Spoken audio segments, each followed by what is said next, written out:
샬롬, 주님의 이름으로 문안합니다. 갑자기 한여름 무더위가 시작되어서 저도 여름 옷을 꺼내 입었는데요. 건강관리에 신경을 쓰면서 삶에서 승리하는 여러분 되시기 바랍니다. 그럼 오늘 묵상 시작하도록 하겠습니다. 사랑의 하나님, 우리가 살아가는 삶의 영역 속에서 우리를 둘러싸고 있는 대적들로 인해 두려움에 빠질 때가 너무나도 많습니다. 우리가 믿음으로 이겨내고 하나님을 영화롭게 하는 자녀로 살기 원하오니 오늘 말씀으로 깨우쳐 주시고 믿음으로 승리하게 하옵소서. 예수님의 이름으로 기도합니다. 아멘. 먼저 성경 본문을 찾아보도록 하겠습니다. 시편 3편 1절부터 8절입니다.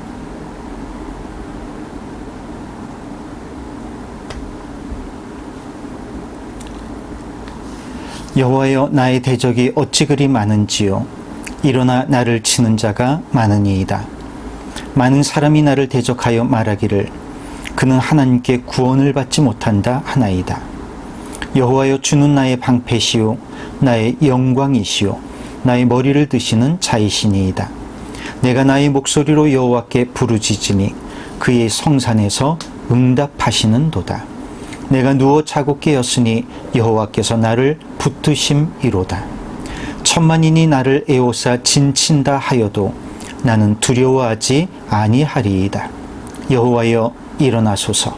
나의 하나님이여, 나를 구원하소서. 주께서 나의 모든 원수의 뺨을 치시며 악인의 이를 꺾으셨나이다. 구원은 여호와께 있사오니 주의 복을 주의 백성에게 내리소서. 아멘.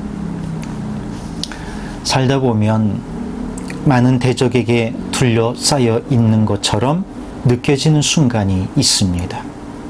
또 대적은 아니라도 나를 둘러싸고 있는 환경들이 다 나를 찌르는 것처럼 느껴질 때도 있지요.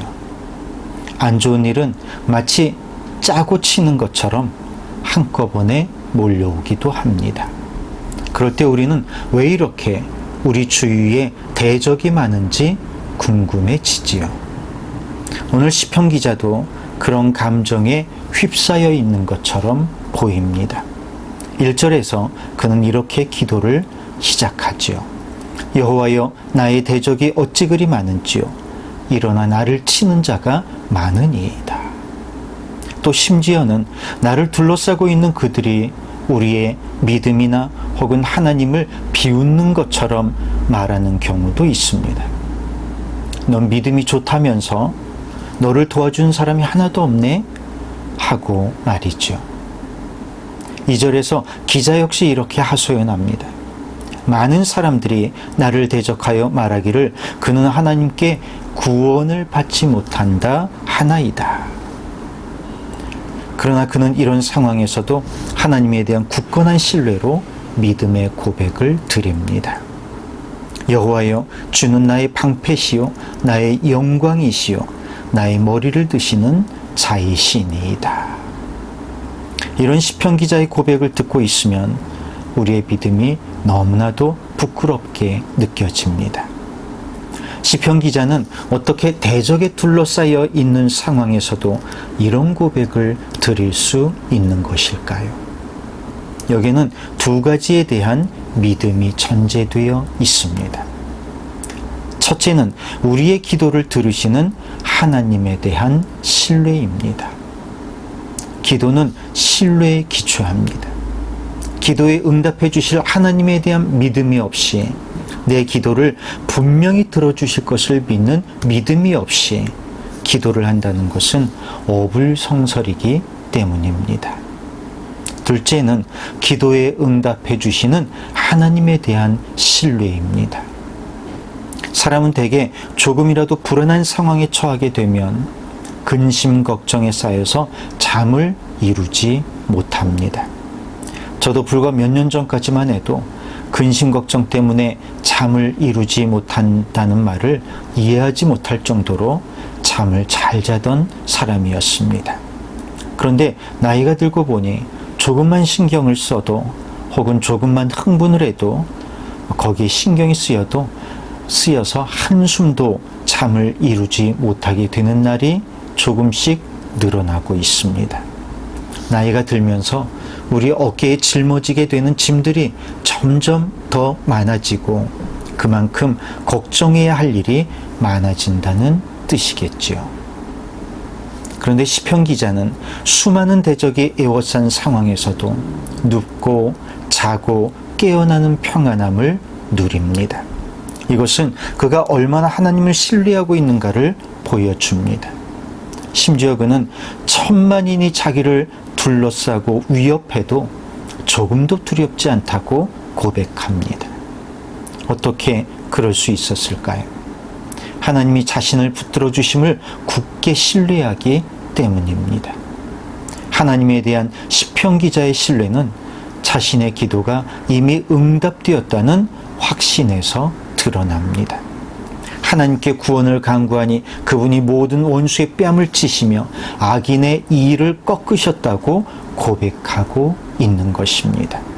그리고 중요한 점은 이 고백이 과거에 이미 일어난 일에 대한 고백이 아니라 앞으로 일어날 일에 대한 확신을 이미 일어난 것처럼 고백하고 있다는 점입니다. 음악에 미쳐서 초등학교 1학년 때부터 랩댄스만 추다가 미국으로 유학을 가 첫 번째 시험에서 빵점을 맞은 중3 학생이 스탠퍼드 대학에 들어간 후에 하나님의 전도자로 유학과 영어를 간증하고 다닌다고 합니다. 음악은 좋지만 공부가 싫고 책상에 앉으면 30분도 안 돼서 꾸벅꾸벅 졸던 아이가 어머니의 기도와 하나님께 매달리는 간구함으로 자신이 바라는 삶을 이루었는데요. 그 성공한 사례를 나는 하나님의 가능성이고 싶다란 책으로 펴냈습니다. 이 책의 저자인 조현영 씨가 이런 간증을 합니다. 일본에서 직장을 구할 때 일본어도 익숙하지 않고 한 치 앞도 모를 만큼 막막하고 캄캄했다고 합니다. 그때 알 수 없는 이유로 자주 가슴이 답답하고 두려움에 휩싸였는데 이때 어릴 때 배운 돌파기도를 통해 극복했다고 합니다. 돌파기도는 하나님 앞에 크게 소리를 내서 부르짖으며 두려운 상황을 돌파하는 그 기도에 이름을 붙인 것이라고 합니다. 두려운 상황이었지만 오직 하나님만 바라보며 모든 세포 하나하나가 하나님께 반응하도록 집중했다는 것입니다. 어떻게 우리의 기도에 이렇게 우리의 기도에 응답해 주시는 하나님을 신뢰할 때 우리는 어떤 대적이 몰려온다고 하더라도 이겨낼 수 있는 것입니다. 우리는 어떤가요? 하나님을 믿는 자녀답게 하나님을 신뢰하면서 승리하고 있을까요? 믿음을 가진 사람으로서 자존심을 지킬 수 있는 갈릴리 가족들이 되었으면 합니다.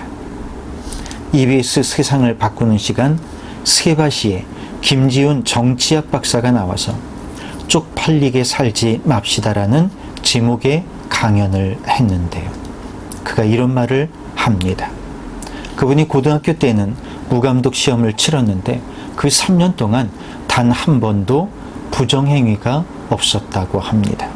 그때 김지훈 박사가 그 당시를 회상하면서 이런 말을 하더라고요.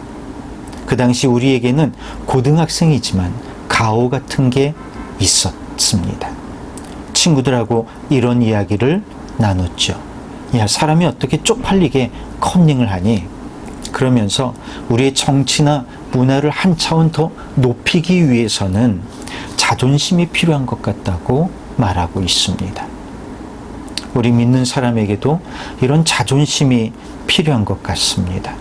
적어도 우리가 하나님을 믿는 사람인데 예수님을 영접하고 구원받은 그리스도인인데 적어도 이 정도는 지키고 살아야 하지 않나 하는 믿음에 대한 자존심입니다. 오늘 우리도 시편 기자처럼 우리의 기도를 들으시는 하나님, 우리의 기도에 응답하시는 하나님에 대한 믿음을 가지고 어떤 상황에도 기도로 승리하는 자존심 있는 그리스도인으로 살아가기를 주님의 이름으로 축원합니다. 기도하겠습니다. 주님, 우리를 두렵게 하는 상황이 있습니다.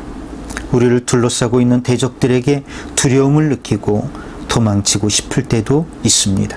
그러나 우리의 기도를 들으시고 응답해 주시는 하나님을 믿고 기도로 돌파하는 믿음의 자녀로 살아갈 수 있도록 오늘 우리에게 믿음 허락하여 주옵소서. 우리 주 예수 그리스도 이름으로 기도합니다. 아멘. 요즘 사업장을 가진 분들이나 혹은 직장 생활을 하는 분들이나 답답하고 힘든 상황이 지속되고 있습니다. 그러나 주변 상황보다 하나님을 바라보고 가슴을 펴고 승리하시기를 바라겠습니다. 그럼 주일날 기쁜 얼굴로 만나도록 하겠습니다. 샬롬.